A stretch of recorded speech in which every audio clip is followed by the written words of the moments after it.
Vamos a comenzar con una clase de huesos de la cara.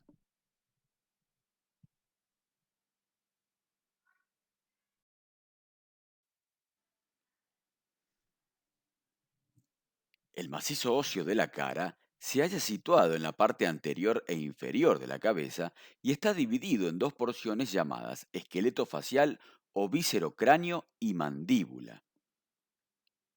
Ambas porciones de la cara está conformada por 14 huesos que contienen en sus cavidades la mayoría de los órganos de los sentidos.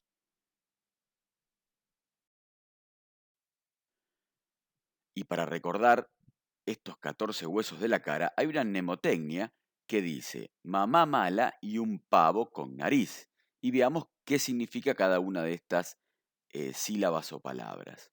La primera ma es el maxilar o maxilar superior. La segunda ma es el hueso mandibular o maxilar inferior. Mala es el malar o cigomático. Un es el unguis o lagrimal. Pa es el palatino, vo es el vómer, con cornete inferior y nariz, el hueso propio de la nariz o hueso nasal.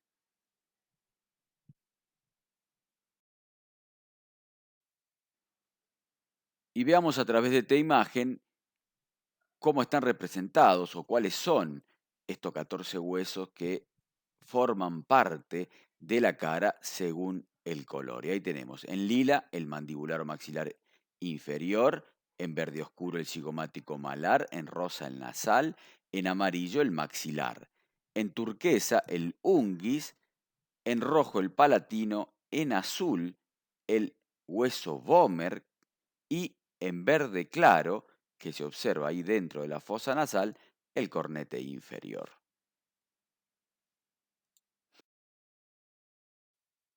Y de estos 14 huesos que forman a la cara, tenemos que decir que 6 son pares y 2 impares.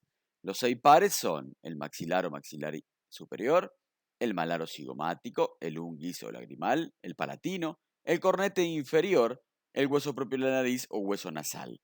Mientras que los impares son el vómer y el mandibular o maxilar inferior. En esta clase vamos a describir al mandibular o maxilar inferior, que aquí está representado en color rojo.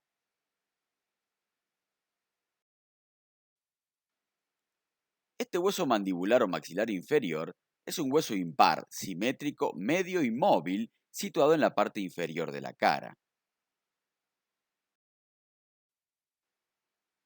Veamos qué reparos óseos hay que tener en cuenta para una correcta posición de este hueso. Y hay que colocar hacia adelante la porción convexa del cuerpo y en un plano horizontal, y hacia arriba el arco alveolar. De esta manera queda en la correcta colocación del hueso mandibular. Este hueso, para su estudio, se lo divide en dos partes o porciones, que son un cuerpo y dos ramas mandibular o ramas ascendentes, que tenemos dos, una derecha y otra izquierda.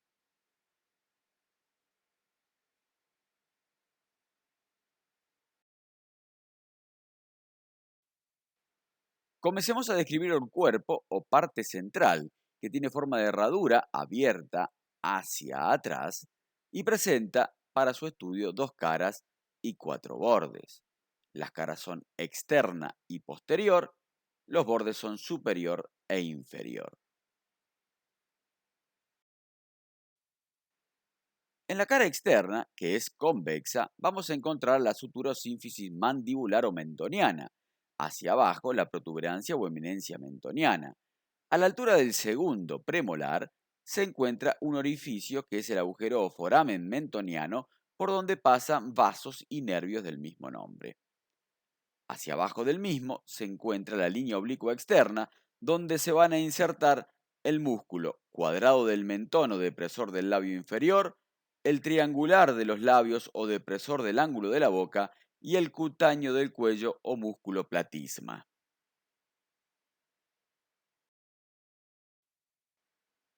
Describamos ahora la cara posterior del cuerpo que era cóncava y en la parte media tenemos la sínfisis mandibular y hacia arriba se encuentran las espinas mentonianas o apófisis geni superior que se van a insertar los músculos geniogloso y hacia abajo las espinas mentonianas o apófisis geni inferior para los músculos genioideo.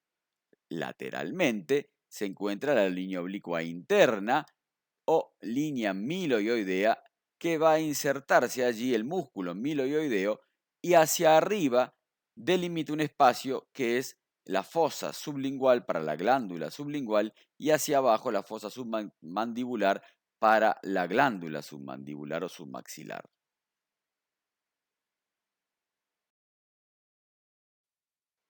Describamos ahora los bordes de este cuerpo y tenemos un borde superior que es alveolar para la articulación con los dientes y esta articulación es de tipo gonfosis y un borde inferior que es redondeado y presenta a cada lado de la línea media la fosita digástrica que es para la inserción del vientre anterior del músculo digástrico.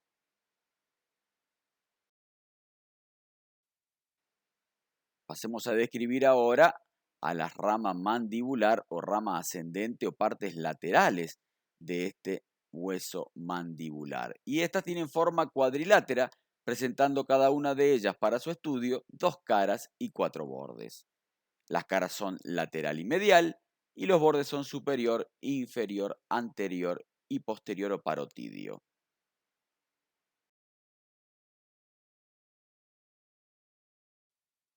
La cara lateral presenta rugosidades para la inserción del músculo macetero.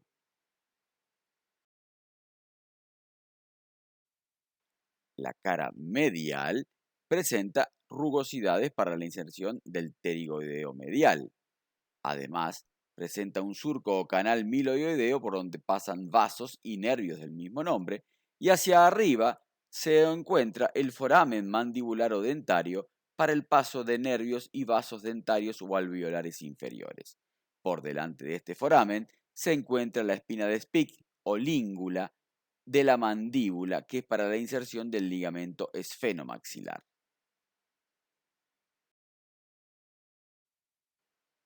Veamos ahora los bordes de estas ramas ascendente o ramas mandibulares. Y teníamos un borde posterior que es redondeado y se relaciona con la parótida, de allí el nombre de borde parotidio.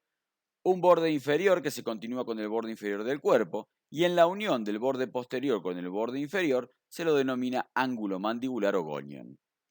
El borde superior presenta las apófisis coronoides, donde se inserta el músculo temporal. Presentan una escotadura sigmoideo-mandibular por donde pasan nervios y vasos macetéricos, y hacia atrás se encuentra la apófisis condilar o cóndilo, que es una cabeza de esfera alargada en sentido transversal que se articula con la cavidad glenoidea del temporal en la articulación temporomaxilar. Hacia abajo de ese cóndilo presenta un cuello y por delante una fosita que se llama fosita subcondilia para la inserción del músculo pterigoideo lateral.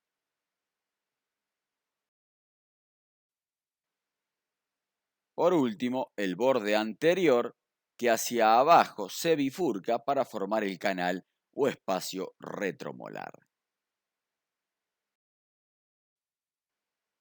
Veamos ahora este hueso en anatomía en imágenes.